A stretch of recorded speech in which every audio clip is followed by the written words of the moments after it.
오늘도 새벽 예배를 드리게 하시 하나님께 감사와 찬송과 영광을 올려드립니다. 우리 다 함께 사도신경으로 신앙 고백하신 후에 찬송가 212장을 부르신 후 마태복음 13장의 말씀을 읽으신 다음 오늘 말씀을 듣겠습니다. 성경 다음으로 많이 읽히는 책은 철로역정이라고 하는 책입니다. 철로역정은 잔 반연이라고 하는 사람이 쓴 작품인데요. 잔 반연이 이 책을 쓰기 전 그는 주일이면 교회에 나가는 사람이었지만 마음에 감동도 없고 기쁨도 없고 하나님 말씀에 대한 분명한 확신도 없었다고 합니다. 그가 드린 예배는 늘 형식적이었습니다. 그러던 어느 날 왜 나에게는 확신도 없고 기쁨도 없는 것일까 한번 진지하게 고민해 보기 시작했습니다. 그가 고민하던 가운데 마태복음 13장의 말씀을 읽게 됩니다. 바로 우리가 읽은 말씀입니다. 밭과 씨앗에 관한 예수님의 말씀이 그의 마음속에 들어왔습니다. 말씀을 통해 그는 자신이 지금까지 길가와 같은 마음밭의 소유자였음을 깨닫습니다. 교회에 나와 앉아 있었고 예배는 드린다고 하였지만 하나님의 말씀이 하나도 들려오지 않았음을 철저하게 깨달은 것입니다. 그리고 그는 외칩니다. 하나님, 저도 좋은 밭이 되게 하여 주시옵소서. 예수님은 천국과 같은 삶을 말씀하시면서 마태복음 13장에서 7가지의 비유를 들어 말씀하셨습니다. 4가지 밭의 비유, 가라지 비유, 겨자씨 비유, 누룩 비유, 땅속 보화 비유, 값진 진주 비유, 그물 비유가 그것입니다. 주님은 첫 번째 비유를 통해 우리 신앙생활에 있어서 평범하면서도 가장 중요한 진리 3가지를 말씀하고 계십니다. 오늘은 이 3가지를 가지고 은혜를 나누려고 합니다. 오늘의 말씀이 전하는 저나 듣는 여러분들에게 한없는 복이 되기를 진심으로 바랍니다. 평범하면서도 중요한 첫 번째 진리는 하나님 말씀이 씨앗과 같고 우리 마음이 밭과 같다는 겁니다. 예수님께서 갈릴리 바닷가로 나가셨습니다. 산에도 들에도 바닷가에도 수많은 사람이 따라다녔습니다. 예수님은 바닷가에 떠있던 작은 배에 오르신 후 해변에 물이 쥐어 서 있고 앉아있는 사람들을 향해 말씀합니다. 씨를 뿌리는 자가 뿌리러 나가서 뿌릴새 더러는 길가에 떨어짐에 새가 와서 더러는 돌밭에 떨어짐에 뿌리를 내리지 못하고 다 말라 죽었고 더러는 가시떨기 위에 떨어짐에 가시에 찔려서 잘 자라지 못했고 더러는 좋은 땅에 떨어짐에 잘 결실되었더라. 바닷가에서 갑자기 농사짓는 말씀을 하셔서 처음에는 사람들이 잘 못 알아들었습니다. 하지만 예수님은 믿음 생활에 절대적으로 중요한 영적인 진리를 아주 평범한 비유를 들어 말씀하신 것입니다. 뿌려지는 씨는 하나님의 말씀이고 여러 종류의 밭은 사람들의 마음을 의미하고 있습니다. 하나님은 마음씨 좋은 농부와 같습니다. 마음씨 좋은 농부는 밭에 부지런히 씨앗을 뿌립니다. 하나님은 여러분의 마음을 밭으로 삼아 말씀의 씨앗을 뿌리고 계십니다. 여기서 중요한 것 한 가지가 있습니다. 사랑하는 여러분, 밭의 크기가 중요한 것이 아니라 내 마음의 밭이 어떤 밭이냐가 더 중요하다고 하는 사실을 꼭 기억하시기를 바랍니다. 또한 두 번째 진리는 말씀의 씨앗이 무한한 가능성을 가지고 있다는 것입니다. 농부의 집에는 여러 종류의 1등 품질 씨앗이 가득합니다. 하나님은 그런 씨앗을 가지고 계십니다. 1등 품질의 좋은 씨앗이란 어떤 씨앗입니까? 품종이 좋고 병에 걸려있지 않고 발화율이 높은 씨앗이 농부들이 찾는 좋은 씨앗입니다. 하나님의 집에 있는 말씀의 씨앗들은 이 세상에서 가장 좋은 씨앗들입니다. 하나님의 말씀은 위대하고 무한한 가능성을 가지고 계십니다. 하나님의 말씀의 씨앗은 여러 가지 모양으로 사람 속에서 역사하여 사람을 바꿉니다. 위로의 씨앗, 기쁨의 씨앗, 사랑의 씨앗, 축복의 씨앗, 능력의 씨앗, 평강의 씨앗, 은혜의 씨앗들이 가득합니다. 이 모두가 위대한 능력, 무한한 가능성을 가지고 있는 씨앗입니다.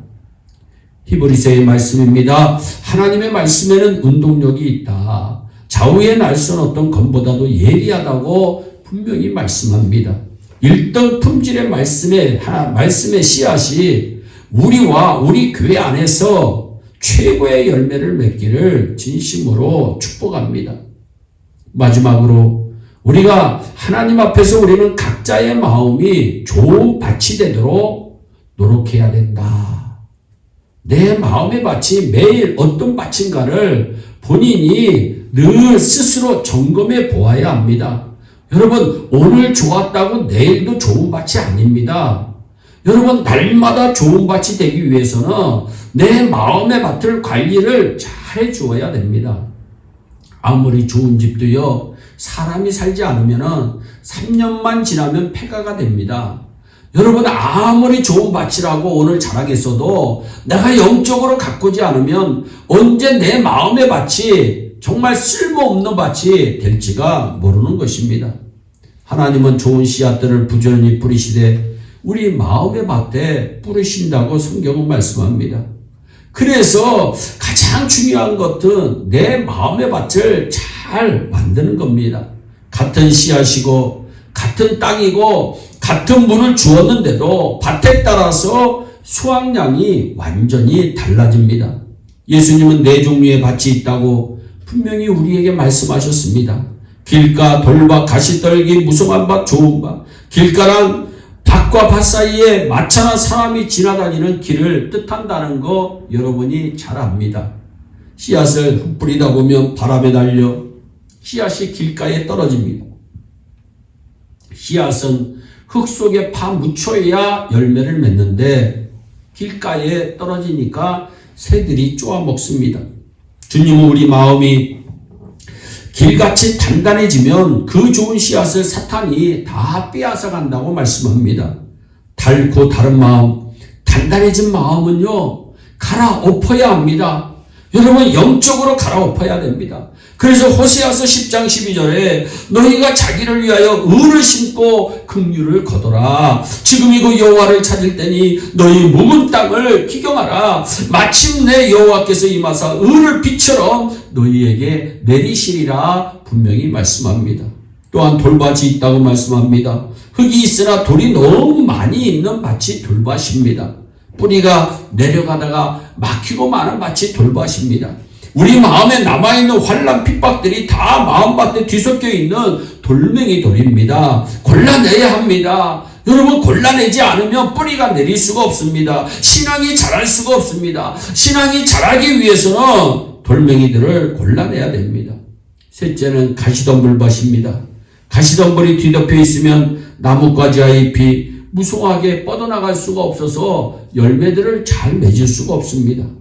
예수님은 우리가 가지고 있는 쓸데없는 염려와 유혹들이 가시덤불이라고 말씀합니다. 성령의 불로 태워 버리든지 걷어내 버리든지 둘 중에 하나 해야 합니다. 요한복음 14장 1절에도 너희 마음에 근심하지 말라. 하나님을 믿으니 또 나를 믿으라고 성경은 말씀합니다. 네 번째는 좋은 밭입니다. 좋은 밭에 최고 품질의 씨앗이 떨어지면 30배, 60배, 100배의 결실을 맺는 것입니다. 우리 교회는 좋은 토양을 소유하고 있는 교회입니다. 하나님의 말씀의 씨앗이 많은 열매를 맺습니다. 우리 교회가 좋은 밭이라는 것은 여러분 한 사람 한 사람이 좋은 밭을 소유하고 있다고 하는 말씀입니다. 주님은 밭에 따라서 그 결실이 100배, 60배, 30배의 차이가 난다고 분명히 말씀합니다. 좋은 밭에서도 이렇게 차이가 나는데 나쁜 밭은 어떻겠어요? 어떻게 해야 그러면 더 좋은 밭의 소유자가 될 수 있을까요? 비결 하나 알려드릴까요? 예배 드리러 올 때 마음을 잘 기경해서 잘 준비하고 나와야 합니다. 주일 예배에 집중해야 합니다.